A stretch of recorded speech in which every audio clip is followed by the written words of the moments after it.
Hey everybody, just wanted to go over a couple things on hypothesis testing. I know we started talking about this yesterday, but I wanted to kind of make sure that everybody was on the same page based on what we did in class today. So this will be a hopefully brief video over the example that we did today, and then I'm also going to post a couple practice problems that I'd like for you to do on over the weekend. So hypothesis testing has a couple of important terms. Null hypothesis is the claim being assessed in a hypothesis test called the null hypothesis. We believe that this is true until we have evidence otherwise. So this would be like the proportion of orange M&Ms is 0.2. The alternative hypothesis is what we are trying to prove to be true. It would be what would happen if the null hypothesis is not true. And then the p-value is the probability of observing a value of the test statistic at least as far from the hypothesized value as the statistic value actually observed if the null hypothesis is true. It's a conditional probability that basically is saying that if the null hypothesis is true, what's the chances we get a sample such as ours or greater? And then we'll talk about that in terms of a two-tailed test or a one-tailed test. For those of you that are familiar with trials, hypothesis testing is similar to how juries determine if a defendant is guilty or not. A null hypothesis is that the defendant is innocent until proven guilty. Then we provide evidence to see if he's guilty or not, and then in the end, the jury decides if he's guilty or not guilty. They don't say innocent because they don't have enough evidence to accept that null hypothesis. They just didn't have enough evidence to convict him and say that he is actually guilty. We know that there's phantoms, parameter, hypotheses, assumptions, name, test, obtain the p-value, and make a decision and state your conclusion. But I also kind of like to think of it as four big ideas: hypotheses, model, mechanics, and the conclusion. We're going to go through all four of those parts here in a second. So the example that we're looking for says, in 1996 report from the U.S. Consumer Product Safety Commission claimed that at least 90% of all American homes have at least one smoke detector. A city's fire department has been running a public safety campaign about smoke detectors consisting of posters, billboards, and ads on radio and TV and in newspapers. The city wonders if this concerted effort has raised the level above the national or the 90% national rate. Building inspectors visit 400 randomly selected homes, find that 376 have smoke detectors. Is this strong evidence that the local rate is higher than the national rate? So we got to go through phantoms or the four-step process. So step one, hypotheses. This is our parameter on hypotheses.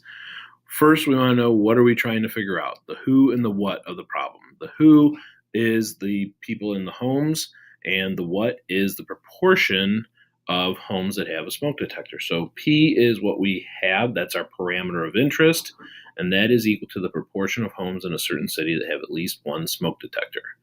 The null hypothesis is that there is no difference between this city and the national average. So what is the null hypothesis? It's either P equals 0.9, which is a short version, or in words, the proportion of homes in the city that have at least one working smoke detector is 0.9. The alternative hypothesis, we're going to determine, are we going to do a one-tailed or a two-tailed test? And this is basically, are we saying that it's higher or lower than 0.9, or is it unchanged? In this case, we're actually going to say it's a one-tailed test, and we're concerned that the proportion is higher, or we want to prove that the proportion is higher, and the efforts that they've made have been good. So the alternative hypothesis is that the proportion of homes in this city that have at least one working smoke detector is greater than 0.9. Now on to the model. The model is basically the assumptions and conditions and name of the test. First, we got to know what type of test we're doing. Right now, it's pretty easy, but it will get much more difficult. So we're going to ask ourselves, are we working with proportions or means, one sample or two? If we have two samples, are they independent or matched? Well, in this case, we're working with proportions, and we only have one sample. So that we're going to do a z-test of one sample of proportions. So now we got to list the assumptions and check the conditions for our one proportion z-test, as they are the same for our one proportion sampling distributions. So first up, independence assumption. This we don't normally check because randomization and 10% take care of it, but we want to think about it. And so in this case, it's safe to assume that the homes are independent of one another. so long as they don't have the same owner or occupants. We also want to make sure we selected them randomly, and in the problem it says 400 randomly selected homes. You need to check that. You need to write it down. You can't just write SRS check. 10% condition, well, N is equal to 400, and 10% of 4,000 is 400. So as long as there are more than 4,000 homes in the city, we're okay. Sample size, we got to make sure our sample is big enough. So the sample size is 400 times 0.9, which means that we should have 360 homes with a smoke detector, and 400 times 0.1 leaves us 40 homes without a smoke detector. We use the P and the Q from the hypothesized value, and as long as both of those are greater than 10, we're good to go. So it's okay to use a normal model, and with the conditions above met, it's okay to perform a one proportion z-test. That's the name of the test. Step 3 is now mechanics. So we need to list what we know. Anything that we know would be good to list right here. N, X, P hat, P, S, D of P hat, or standard deviation of the sampling distribution. So we got those there. N is 400, X is 376. So P hat's 0.94. Our null proportion is 0.9. And the standard deviation of that P hat is 0.015. Then we usually like to draw a picture, and the picture is just kind of like a common sense check. It's just something that statisticians do. Draw a picture, draw a picture, draw a picture. We've talked about this before. So we want to draw our picture, and it doesn't have to be crazy, but it is nice here because we can see that 0.9 is in the middle, 0.94 is over there on the right.